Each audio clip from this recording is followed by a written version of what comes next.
हरिओम. आज आपण झोपेबद्दल बोलणार आहोत. टायटल बघितलंच असेल तुम्ही की 100 मार्कांची झोप. आता हे काय आहे ते बघूयात आपण.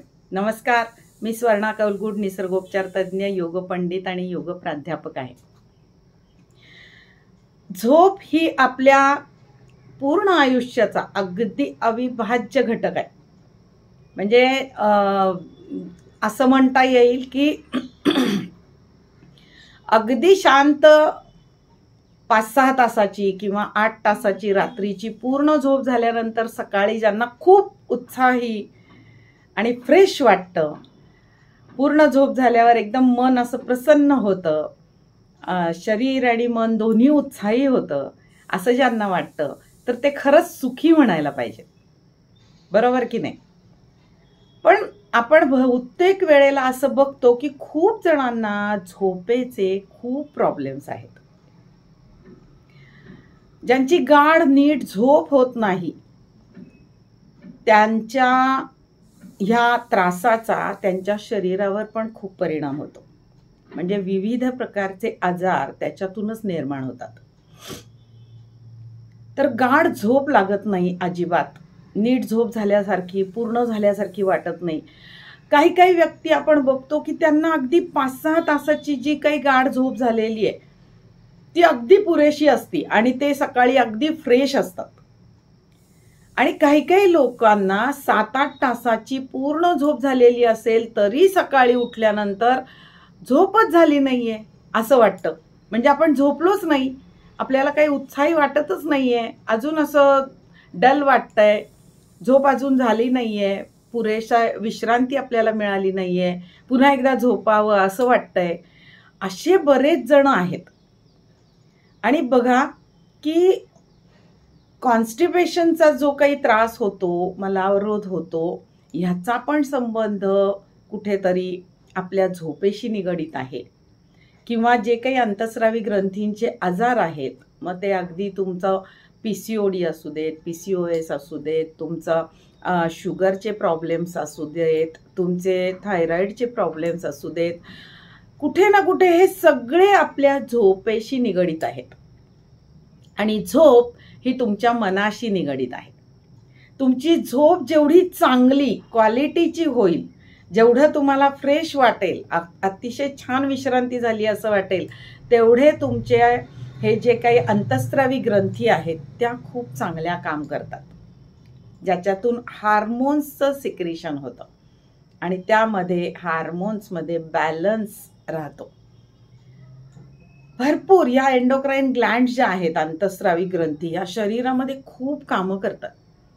पण आता बऱ्याचदा त्याच्यामध्ये डिस्टर्ब झालेलं दिसतं. आजकालच्याच आधुनिक जीवनात आपण हे बघतो. आपल्या पूर्वीच्या काळातल्या आजी आजोबा, पणजोबा पणजी यांच्यामध्ये आपण हे आजार बघत नव्हतो. कारण हे मनावर अवलंबून असलेले आहेत, भावनांवर अवलंबून असलेले आहेत आणि ते आजकाल कुठेतरी डिस्टर्ब आहेत. आपलं मन जे आहे ते चिंता करतंय, काळजी करतंय. अगदी बघा, काही काही व्यक्ती अगदी छोट्या छोट्या गोष्टींच्या पण खूप चिंता करताना बघतो आपण. आणि काही काही अगदी हॅपी गो लाईफ आपण ज्याला म्हणतो तशा असतात. म्हणजे कोणत्याच अगदी मोठ्या गोष्टींचं सुद्धा त्यांना कधीही टेन्शन येत नाही. पण काही काही लोकांना अगदी छोट्या गोष्टींचं पण टेन्शन घेताना आपण बघतो. म्हणजे उदाहरण बघूयात आपण की जवळच्या अगदी 3 तासाच्या किंवा 5-6 तासाच्या गावाला आपल्याला निघायचे, तर एखादी व्यक्ती काय नाही, पटापट आवरते, निघते, केव्हा जाते केव्हा येते. कधी कधी त्यांचं अगदी रोजचं पण होऊन जातो. आठवड्यातून 2-3दा त्यांना असं जावं पण लागतं, यावं पण लागतं. त्यांना ह्या गोष्टीचा कधीही काळजी वाटत नाही, कधी चिंता वाटत नाही, कधी टेन्शन येत नाही. पण हीच कोणती तरी एखादी व्यक्ती या बाबतीत एवढी काळजी करते, मला लवकर निघता येईल का, माझा प्रवास चांगला होईल का, बस मला वेळेवर मिळेल का, मी पोचेल का तिथे वेळेवर, माझं काम होईल का. म्हणजे भरपूर अशा काळजी, चिंता पडतात.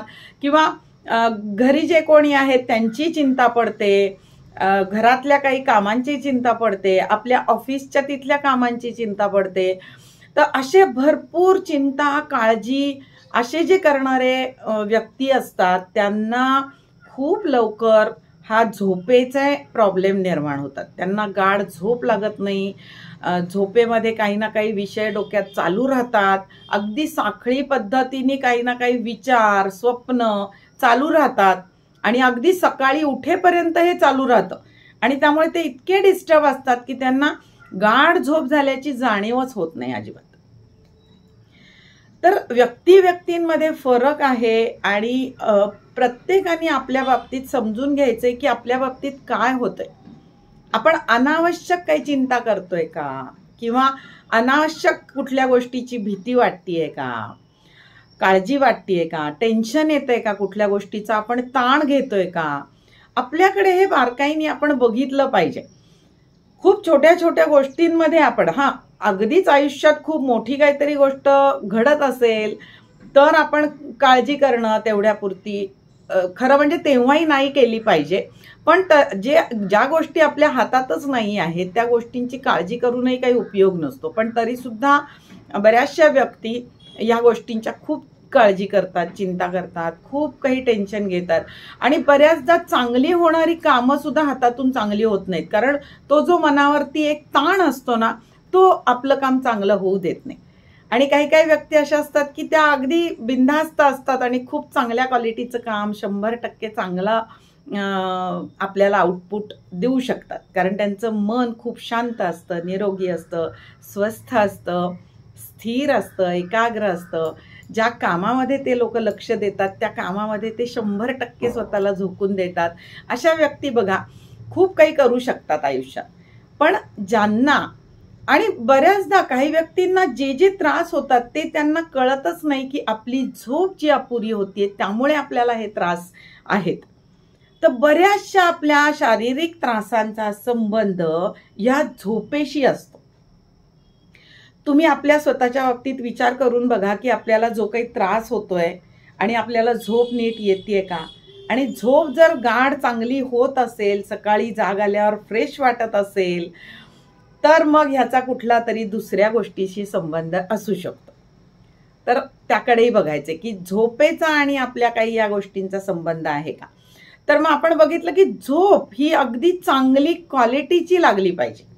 जी काही घ्याल तुम्ही, मग ती 5 तासाची पुरेशी होते, काही काहींना 6 तासाची, 7 तासाची, 8 तासाची, जी काही असेल ती, पण ती क्वालिटीची असली पाहिजे.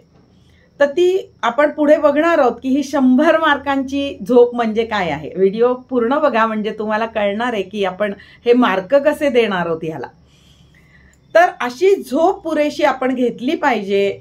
नाहीतर आजकाल आपण मनोकायिक आजार खूप बघतोय बघा, मानसिक आजार बघतोय. त्यानंतर आजकाल डिप्रेशन येत आहे. अगदी तरुण वयामधल्या मुलींना आपण डिप्रेशन बघतोय, एन्झायटी बघतोय. त्याच्यानंतर अल्झायमर सारखे आजार येतात. त्याच्यानंतर विसरतायत लोक. स्मरणशक्ती अगदी म्हणजे म्हातारपणात कमी होणं आपण समजू शकतो, पण आजकाल अगदी तरुण मुलींमध्ये आपण असं बघतो की आत्ताची गोष्ट त्यांना पटकन आठवत नाहीये. तर हे विस्मरण होणं, स्मरणशक्ती हळूहळू कमी होणं, तर हे सगळं आपण जे बघतोय. झोप पाठ टेकली झोपण्यासाठी की 2-2, 3-3 वाजेपर्यंत डोळे उघडेच राहत आहेत, झोपच येत नाही आहे. आणि त्याला इतरही अनेक कारण आहेत. जसं आता मोबाईलचा वापर वाढलेला आहे. मोबाईल बघत बघत बघत बघत अर्धा 1 तास 2 तास त्याच्यावरती बऱ्याचशा व्यक्ती असतात आणि त्यानंतर त्यांना झोपच लागत नाही. तर याही गोष्टीकडे लक्ष दिलं पाहिजे. आजकाल तेही वाढलेलं आहे. पूर्वी काही नव्हतं. लोक खूप शारीरिक कष्ट करायचे, त्यामुळे शरीरानेही ते खूप थकायचे. पण आजकाल उलट होतंय की शरीराने थकणं होतच नाहीये. शरीर काहीच करत नाहीये. शरीर जिथे जातंय तिथे बसतंय. घरामध्ये पण बसतंय, कारमध्ये बसतंय, AC मध्ये कामाच्या ठिकाणी बसतोय, घरी आल्यावर पुन्हा बसतोय.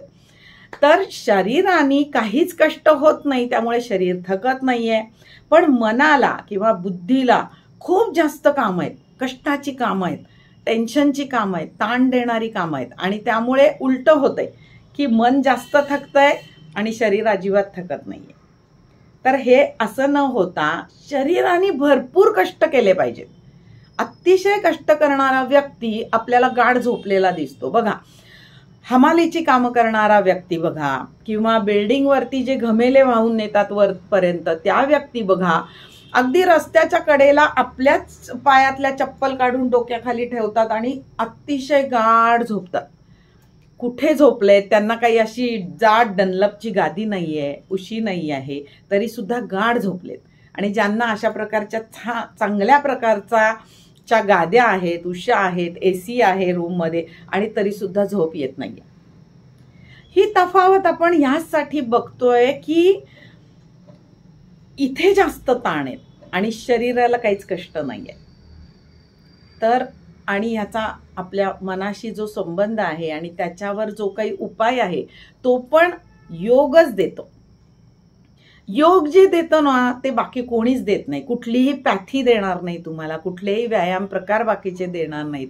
पण योग हे मनावर अतिशय चांगलं कार्य करतं. म्हणजे त्राटक सारख्या शुद्धिक्रिया मनासाठी सांगितलेल्या आहेत, किंवा ध्यानधारणा आहे, किंवा प्राणायामाचे अभ्यास आहेत, श्वासाकडे लक्ष देऊन त्याच्यावरती ध्यान आहे.